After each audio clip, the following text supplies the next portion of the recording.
Marcus Webb had seen stranger things during his 3 years maintaining the orbital repair station above Nexus Prime. A Corthian freighter held together with prayer and duct tape. A Selvian pleasure yacht powered by what he strongly suspected was an illegal quantum core. Once a sentient gas cloud that wanted its containment field fluffed, not folded.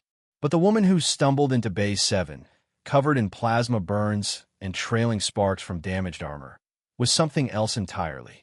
Need repairs, she gasped, her accent unfamiliar, but her galactic standard flawless. Quickly, Marcus grabbed his kit without hesitation. The armor was military grade, covered in scorch marks and what looked like claw marks from something very large and very angry. Through the cracked faceplate, he could see dark skin, sharp eyes, and a jawline that suggested she wasn't accustomed to losing fights. "What hit you?" he asked, already running diagnostics on the suit's power systems. "Negotiations," she said dryly, "went poorly. The armor was Valerian make, top of the line, the kind that cost more than Marcus made in 5 years. But was also dying. The power core had taken a direct hit, and the backup systems were failing fast. Without intervention, the suit's medical support would shut down in minutes, and given the amount of blood he could see, that would be very bad. "I can fix this," Marcus said, his hands already moving with practiced efficiency. "But I'll need to bypass the primary regulators. It's going to hurt when the power cycles back. I've had worse." She watched him work with an intensity that made him nervous. "You're skilled.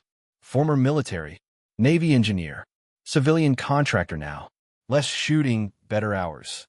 He pulled a damaged circuit board free and swore softly. "Whoever shot you knew what they were doing. This is surgical-level damage. The Krell Syndicate employs excellent assassins."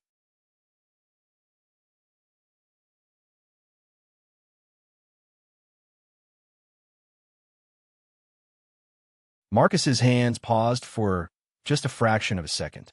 The Krell Syndicate didn't send assassins after random soldiers. They went after politicians, crime lords, people who mattered on an interstellar scale. "You must have really annoyed them," he said carefully, continuing his work. "I refused their offer to join their protection network." Her voice carried an edge of steel. "I dislike being extorted." 20 minutes later, the armor hummed back to life. Marcus had rerouted half the systems, cannibalized parts from 3 other suits in his inventory, and performed what he privately considered minor miracles with a soldering iron and sheer stubbornness. "That should hold until you reach a proper military facility," he said, stepping back. "Though I'd avoid any more negotiations for a while." She stood, testing the armor's mobility, and nodded with satisfaction.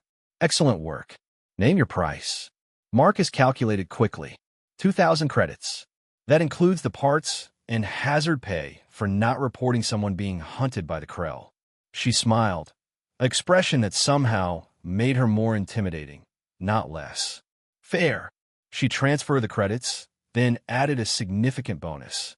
"And a word of advice. Upgrade your station security. When the Krell realize I was here, they may return." "Great," Marcus muttered. "Who are you anyway?" The woman's smile widened as her ship, a sleek, deadly-looking cruiser that definitely hadn't been there a moment ago, materialized in the docking bay. Its hull bore a symbol Marcus suddenly recognized with ice-cold clarity: the cross, swords, and star of the Empress of the Valerian Ascendancy. "Someone who remembers those who help her," Empress Nalani Kovacs said, her voice suddenly carrying the weight of authority that commanded 1,000 worlds. "And someone who pays her debts. You've earned the protection of the Ascendancy, Engineer Webb. Use it wisely." She walked toward her ship, then paused. "Also, you might want to leave this station.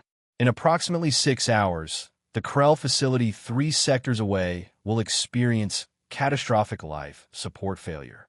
Completely unrelated to our conversation, of course. Marcus watched the most powerful woman in known space board her vessel with the casual grace of someone used to reshaping galaxies before lunch. He looked at his credit balance, now significantly higher, and then at his half-dismantled repair bay. "I really need to start asking for ID," he muttered, and began packing that Re-Triclawed can make mistakes. "Please double-check responses."